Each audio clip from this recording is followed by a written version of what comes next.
বন্ধুরা welcome to new video. তো চলো বন্ধুরা, দুর্গা গেল, লক্ষ্মী গেল, এবার এলো কালী। সবাইকে জানাই শুভ দীপাবলি। তো চলো বন্ধুরা, আজ এখন চলে এসেছি উদয়নারায়ণপুর, আর উদয়নারায়ণপুর টপ কালী পুজোর প্যান্ডেল তোমাদের আজকে ঘুরিয়ে দেখাতে চলেছি। এখন এই মুহূর্তে আছি উদয়নারায়ণপুর ব্রিজের এখান থেকে যাব কালী পুজোর প্যান্ডেল তোমাদেরকে দেখাবো। চলো ভিডিওটি দেখতে থাকবো, আর ভালো লাগলে কিন্তু সাবস্ক্রাইব করে দেবে। নতুন সবার প্রথমে চলে আসবে উদয়নারায়ণপুর যে বাস স্ট্যান্ড আর যে চৌমাতার মোড়, যে এই হচ্ছে চৌমাতার মোড়ের সামনে যে প্যান্ডেলটা হয়েছে, এটা কিন্তু অদ্ভুত একটু ইউনিক প্যান্ডেল হতে চলেছে। তো এখনও পর্যন্ত কিন্তু অনেকটা কাজ বাকি রয়েছে। তো কিছুটা সামনের অংশটা আর ভেতরের অংশটা হয়েছে, সেটা তোমাদেরকে দেখাবো। তো প্রথমে কিন্তু চলে আসবে, তোমরা এই প্যান্ডেলটা ভিজিট করবে কালী পুজোর। সবুজ শ্রী সঙ্গের প্যান্ডেল এবছরের থিম, তো তোমাদের দেখাবো আমি। তো সামনে প্যান্ডেলের সামনেটা দেখো, বিভিন্ন ধরনের কিন্তু মুখোশের ভাব দেখা যাচ্ছে। পুরনো ঐতিহ্যকে কিন্তু তুলে ধরার চেষ্টা করা হচ্ছে। তো এখন পর্যন্ত বুঝে উঠতে পারছে না কি হবে না হবে। তো চলো তোমাদের ব্যানারটা দেখাই। এই হচ্ছে ব্যানার, তোমরা দেখতে পাচ্ছ। আর ভেতরের অংশ দেখো, তোমাদেরকে দেখাই ভেতরের কাজটা কতখানি কমপ্লিট। এই জিনিসগুলোতেই কিন্তু প্যান্ডেলটা হবে কমপ্লিট। তো যারা যারা দেখতে যাবে কিন্তু এই প্যান্ডেলটা অবশ্যই আগে ঘুরে নেবে।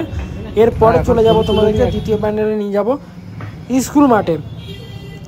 উদয়নারায়ণপুর যে স্কুল মাঠটা, এখানে কিন্তু একটা মাঠে কিন্তু তিনখানা প্যান্ডেল হচ্ছে পরপর। জানি না থিমের নাম, এখনের মধ্যে ব্যানার দেখতে পাইনি কি থিম রয়েছে। তো এই হচ্ছে একটা প্যান্ডেল, এরপরে পাশাপাশি দুটো প্যান্ডেল রয়েছে। তো যারা যারা আসবে কিন্তু এখানে অবশ্যই দেখবে, পরপর তিনটে পুজো দেখতে পেয়ে যাবে।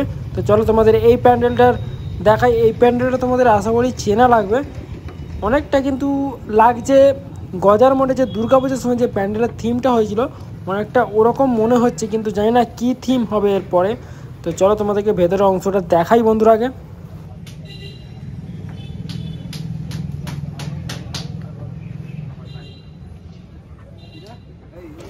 ভেতরের অংশটা দেখো, কিন্তু কাজ চলছে, কাগজের ডিজাইন দিয়ে কিন্তু কাজটা করা হচ্ছে, অসাধারণ এক কাজ। এরপরে বাকি অংশটা তোমাদের দেখাবো পরবর্তী প্যান্ডেলের। আর এই হচ্ছে প্যান্ডেল, এর কিন্তু শুধু বাঁশের কাঠামোই হয়েছে, এখন মতো কী হচ্ছে না হচ্ছে বুঝতে পারছি না।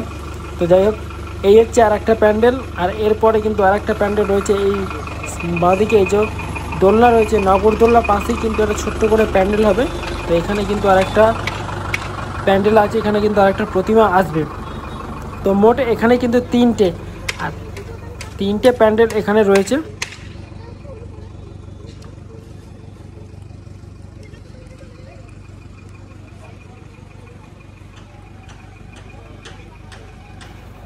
তারপরে প্যান্ডেলে চলে যাব বন্ধুরা।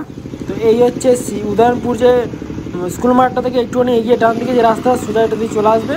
এখানে কিন্তু দেখতেই পাচ্ছি বাস পড়ে রয়েছে। আর সামনে দেখতে এই প্যান্ডেলের থিমটা কী হচ্ছে ঠিক জানি না। তো যাই হোক, যেটা শুনতে পেলাম এই যে পারম্পরিক পূজা। তো সামনে কিন্তু প্যান্ডেলের কাজ চলছে, সামনে গামছাও ঝুলছে, গামছাও আর কী বলবো, এখানে ঝুলছে, যেহেতু ক্যামেরার সামনে চলে এসছে কিছু মনে করো না। এখানে একটা কাকু ঝাড় দিচ্ছে। ভেতরে কিন্তু প্যান্ডেলে কিন্তু কাজ চলছে, আর ভেতরে কিন্তু চলছে মূর্তির কাজ, মূর্তি গঠনের কাজ দেখতে পাচ্ছ তোমরা। মূর্তি গঠনের কাজ কিন্তু চলছে, তাই ভেতরে আর প্রবেশ করলাম না। এখানে কিন্তু আর একটা প্যান্ডেল রয়েছে, তোমরা এই প্যান্ডেলটা পারলে ঘুরে এসো।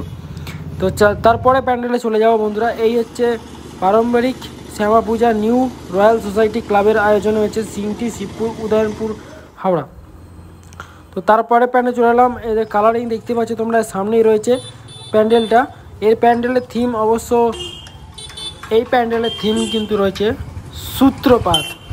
তো যাই হোক, সূত্রপাতের চিন্তাধারায় কিন্তু এখনও পর্যন্ত প্যান্ডেলের সামনে বাসের যে কাজকর্মটা কমপ্লিট হয়েছে, ভেতরে কিন্তু এখনও বাকি আছে, ভেতরে কাজ চলছে। তো যাই হোক, পুরো প্যান্ডেল কমপ্লিট হলে অবশ্যই তোমাদেরকে আপডেট দেবো। যারা যারা দেখছো অবশ্যই কিন্তু লাইক করে সাবস্ক্রাইব করবে নতুন ভিডিওর জন্য। তো কে কোথা থেকে দেখছো কিন্তু অবশ্যই কমেন্ট করে জানাবে। তো উদয়নারায়ণপুরে মোটামুটি তোমাদের প্যান্ডেল দেখালাম একটা। এই হচ্ছে কালারিং, তোমরা দেখতেই পাচ্ছ কালারিং কঞ্চি দিয়ে কিন্তু ডিজাইন কিছু করা হবে অন্য রকম। তো সেটাও তোমাদের ডিজাইন থাকছে প্যান্ডেলের ভেতরে। তো সূত্রপাত শ্যামা পুজো 2025 সবুজ সংঘ উদয়নারায়ণপুর